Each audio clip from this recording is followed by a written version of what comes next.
Good morning, जय हिंद दोस्तों। माँ दुर्गा क्लासेस में आपका हार्दिक स्वागत एवं अभिनंदन है। आज हम 69,000 शिक्षक भर्ती से जुड़ी मुख्य टॉपिक लेकर आए हैं। 69,000 high court update order reserve. STF की प्रयागराज टीम ने जांच शुरू की। तो देखिए,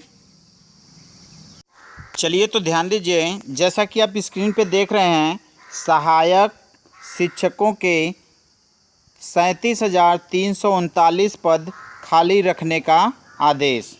तो यह सुप्रीम कोर्ट का आदेश है कि सहायक शिक्षकों के 37,339 पद खाली रखे जाएं। ठीक है, यह 37,339 पद शिक्षा मित्रों से संबंधित हैं, जिनका कट ऑफ 40 और 45 रखा गया था, लेकिन कट ऑफ 60 और 65 होने के कारण अधिक से अधिक शिक्षा मित्र पास नहीं हो पाए। तो आगे देखिए, जैसा कि स्क्रीन पे आप देख पा रहे हैं, तो देखिए, उत्तर प्रदेश में सहायक शिक्षक बनने के लिए संघर्ष कर रहे शिक्षा मित्रों के लिए राहत की खबर है। सुप्रीम कोर्ट ने मंगलवार को उत्तर प्रदेश सरकार को आदेश दिया कि वह सहायक शिक्षकों की चल रही भर्ती में 37,339 पद खाली रखेगी। कोर्ट ने कहा है कि इन पदों को छोड़कर बाकी पदों पर राज्य सरकार चाहे तो सहायक शिक्षकों की भर्ती कर सकती है। ये आदेश न्यायमूर्ति एम शांतनगौडर और विनीत शरण की पीठ ने शिक्षा मित्रों की याचिका पर सुनवाई के बाद जारी किए। मामले पर 14 जुलाई को फिर सुनवाई होगी। यह मामला उत्तर प्रदेश के 69,000 शिक्षकों की भर्ती का है। शिक्षा मित्रों ने सुप्रीम कोर्ट में याचिका दाखिल कर सहायक शिक्षक भर्ती होने के बाद न्यूनतम योग्यता मानदंड 60 और 65% तय किए जाने को चुनौती दी है।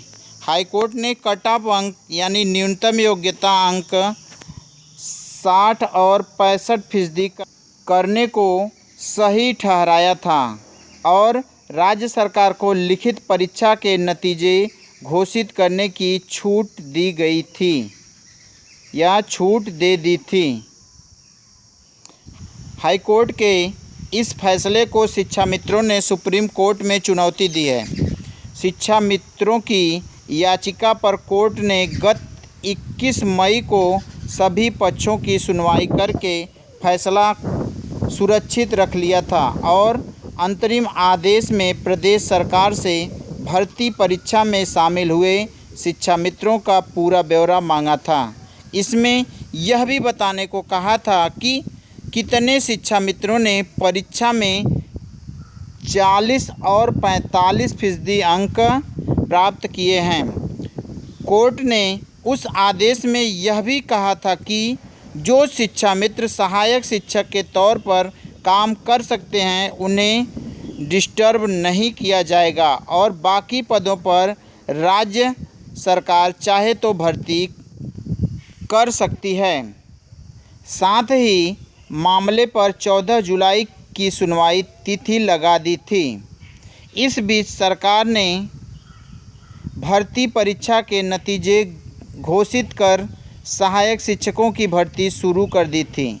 इसके खिलाफ शिक्षा मित्र ने सुप्रीम कोर्ट में एक नई अर्जी दाखिल कर कोर्ट से 21 मई का आदेश स्पष्ट करने और अंतरिम आदेश के तौर पर परीक्षा में शामिल हुए शिक्षा मित्रों के लिए 37,339 पद खाली छोड़ने की मांग की थी।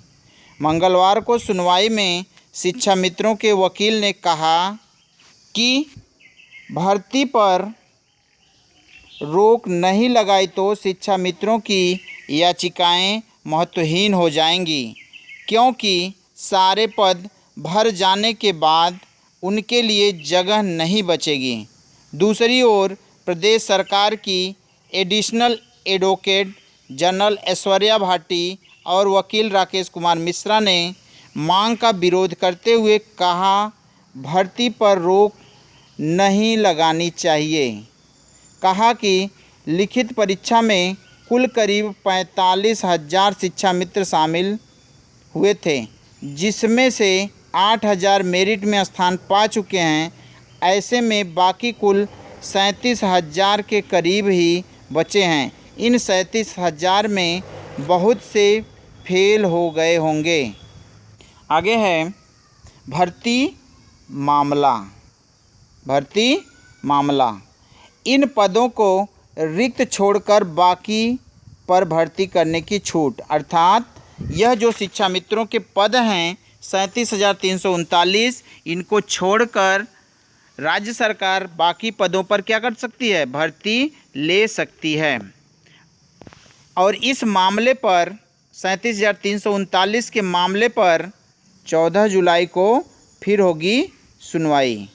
ठीक, देखिए नीचे, शिक्षक भर्ती में अनियमितता की जांच एसटीएफ को, अर्थात 69,000 शिक्षकों की भर्ती में प्रयागराज के एक परीक्षा केंद्र में गड़बड़ी सामने आने पर आरोपों से घिरी सरकार ने जांच एसटीएफ को सौंप दी है। इसमें पुलिस ने कई लोगों को गिरफ्तार किया है। बेसिक शिक्षा राज्य मंत्री ने शुक्रवार को बताया कि 69,000 शिक्षकों की भर्ती के लिए प्रयागराज में एक विद्यालय के प्रबंधक और उनसे जुड़े गिरोह का मामला सामने आया है। 69,000 शिक्षक भर्ती की जांच एसटीएफ को। देखिए, परिषदीय प्राथमिक विद्यालयों में 69,000 शिक्षकों की भर्ती में प्रयागराज के एक परीक्षा केंद्र में गड़बड़ी का मामला सामने आया। यह सामने आने पर अनियमितताओं के आरोपों से घिरी सरकार ने जांच एसटीएफ को सौंप दी है। इस मामले में पुलिस ने कई लोगों को गिरफ्तार किया है। बेसिक शिक्षा राज्य मंत्री स्वतंत्र प्रभार सतीश चंद्र द्विवेदी ने मंगलवार को प्रेस कॉन्फ्रेंस में बताया कि 69,000 शिक्षकों की भर्ती के लिए प्रयागराज में परीक्षा केंद्र बनाए गए एक विद्यालय के प्रबंधक और उनसे जुड़े गिरोह का मामला सामने आया है। 6 जनवरी 2019 को शिक्षक भर्ती के लिए लिखित परीक्षा हुई। परीक्षा का रिजल्ट भी तैयार हो चुका था, लेकिन मामला कोर्ट में चले जाने के कारण जारी नहीं हो सका था। इसी बीच 20 मई में राहुल नामक शिकायतकर्ता ने शिकायत की कि इस भर्ती में उसका चयन कराने के लिए फरवरी 2020 में उससे पैसे मांगे गए थे। राहुल की शिकायत पर पुलिस ने डॉक्टर के.एल. पटेल, जो कि एक प्राथमिक स्वास्थ्य केंद्र में चिकित्सक हैं, और संतोष कुमार बिंद, जिसे लेखपाल बताया जा रहा है, समेत कुल 11 लोगों को गिरफ्तार किया।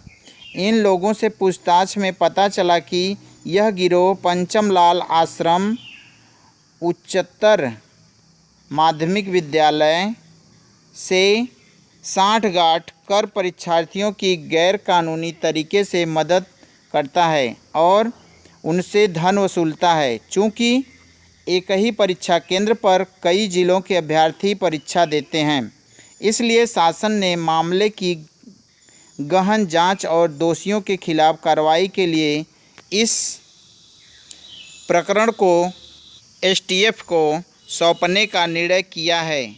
उन्होंने कहा कि यदि जांच में पता चला कि कुछ लोग गलत तरीके से चयनित हुए हैं तो उन्हें डिबार करेंगे।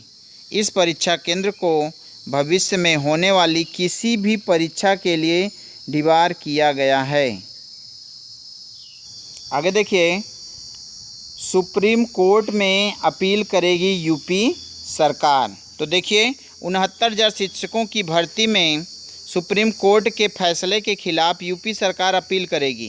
बेसिक शिक्षा मंत्री स्वतंत्र प्रभार डॉक्टर सतीश चंद्र द्विवेदी ने बताया कि शासन की ओर से निर्धारित कटऑफ अंक के खिलाफ कुछ लोगों ने सुप्रीम कोर्ट में याचिका दाखिल की थी।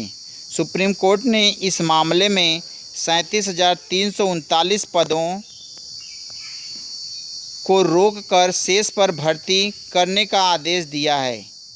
इस मामले में बेसिक शिक्षा विभाग का पक्ष नहीं सुना गया है, इसलिए सरकार इस आदेश को संशोधित कराने के लिए सुप्रीम कोर्ट में अपील करेगी। ठीक है, अर्थात यह निर्णय अंतिम निर्णय नहीं है, अभी इसमें बदलाव किया जा सकता है।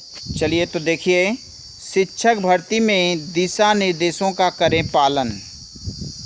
जैसा कि इलाहाबाद हाई कोर्ट ने 69,000 शिक्षक भर्ती के लिए जारी शासनादेशों और गाइडलाइन के तहत ही नियुक्ति करने का निर्देश दिया है। यह आदेश न्यायमूर्ति अश्वनी कुमार मिश्र ने देवेंद्र सिंह व अन्य की याचिका पर दिया है। याचिका का कहना है कि चयन में सरकारी आदेशों निर्देशों की अवहेलना कर मनमानी की जा रही है। याचिका यह भी कहना था कि बेसिक शिक्षा परिषद नियुक्तियां 16 मई 2020 को जारी शासनादेश के तहत ही करें, विशेषकर गाइडलाइन के क्लास 14 को कड़ाई से पालन किया जाए।